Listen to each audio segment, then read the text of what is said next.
Om Swastiastu. Perkenalkan, nama saya Dewi Gede Ustidiana dari kelas 12 IPA 2 absen 5. Di sini saya akan menjelaskan mekanisme fotosintesis reaksi terang. Sebelum itu, fotosintesis adalah peristiwa penggabungan karbon dioksida dan air secara kimiawi dalam klorofil untuk membentuk karbohidrat dengan bantuan cahaya matahari sebagai sumber energi. Peristiwa ini terjadi pada tumbuhan daun hijau karena terkandung pigmen hijau atau zat warna yang disebut zat hijau daun atau klorofil.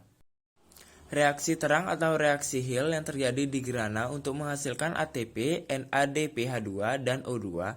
Reaksi terang adalah bagian awal dari proses fotosintesis yang membutuhkan cahaya matahari.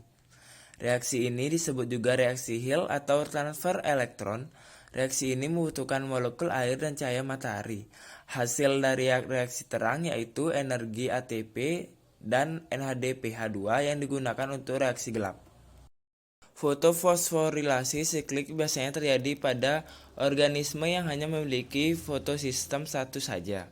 Energi foton yang berasal dari cahaya akan ditangkap oleh fotosistem 1 atau P700 dan mengakibatkan eksitasi atau pelepasan elektron. Elektron ditangkap aseptor primer, selanjutnya akan dikembalikan lagi ke fotosistem 1 melalui rantai transfer elektron aseptor yang terlibat yaitu ferredoksin, kompleks sitokrom, dan plastosianin, kemudian jatuh lagi di fotosistem 1 pada rantai transport elektron disebut terjadi fotofosforilasi sehingga membentuk ATP dari ADP.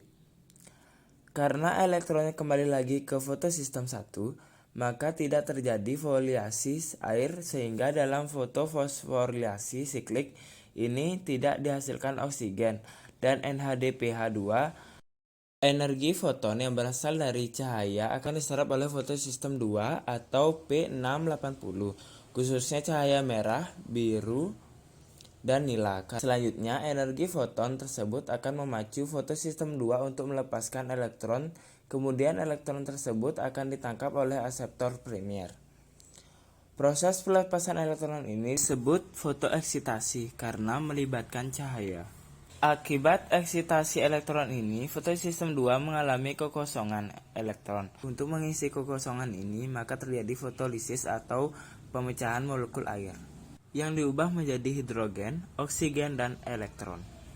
Elektron yang berasal dari fotolisis ini selanjutnya akan mengisi setiap pasangan elektron pada fotosistem 2.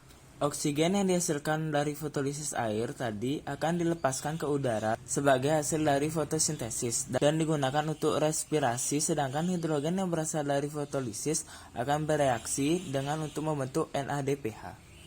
Elektron yang berada pada aseptor primer yang selanjutnya harus dialirkan menuju fotosistem 1 atau P700 melalui rantai transfer akseptor yang terlibat yaitu plastoquinon, kompleks sitokrom, dan juga plastoanin. Selanjutnya sampai di fotosistem 1, pada saat melewati rantai transfer elektron, terjadilah fotofosilasi terhadap ADP sehingga dihasilkan molekul ATP. Fotosistem 1 setelah menerima proton dari cahaya juga melepaskan elektron yang ditangkap oleh aseptor primer, selanjutnya dipindahkan menuju ke ferredoksin mesin dan diterima oleh NADP dengan bantuan enzim NADP reduktase. Selanjutnya terjadi pembentukan NADPH yang berenergi tinggi karena terjadi penambahan hidrogen yang berasal dari fotolisis air. Hasil dari fotofosilasi non-siklik ini menghasilkan oksigen yang dilepaskan ke udara, kemudian ATP dan NADPH yang akan digunakan pada reaksi gelap atau siklus Kelvin. Sekian dari saya tutup dengan para mesanti. Om Santi Santi Santi Om.